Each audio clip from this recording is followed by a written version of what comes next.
Next, we'll talk about the snare drum. There's, again, many techniques in miking a snare.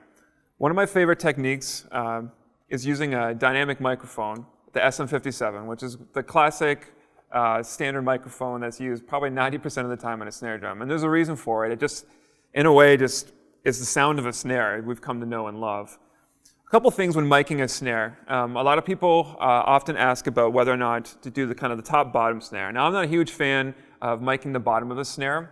When you do mic the bottom of a snare, you're going to get more of the snare wire from the underneath, which is more of the jangly sound of the snare. I often find that I can get plenty of it, and nowadays, even with the music scene the way it is now, we're looking for much more of the pop and crack that's at the top of a snare sounds more than the underside.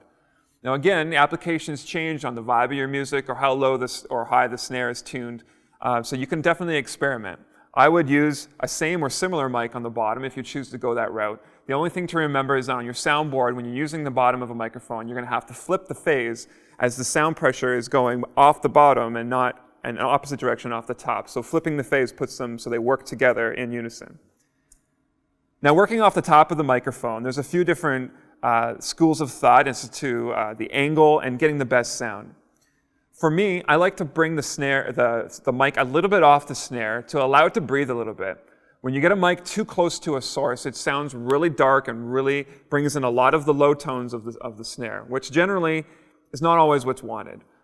Another thing to consider when you're miking a snare drum amongst all your other drums is that you want to eliminate much bleed to isolate the snare away from the sounds of your crashes or your hi-hats or from a big tom fill. So in remembering that a dynamic microphone, like a 57, has a cardioid pickup, that it's most susceptible to sounds from the front and a little bit from the sides.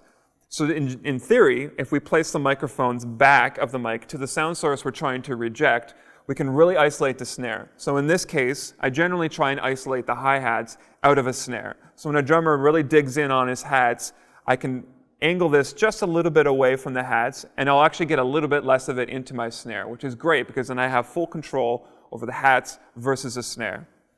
The other thing to consider is kind of the angle, not only the back and forward angling of the mic, but is also the front to back.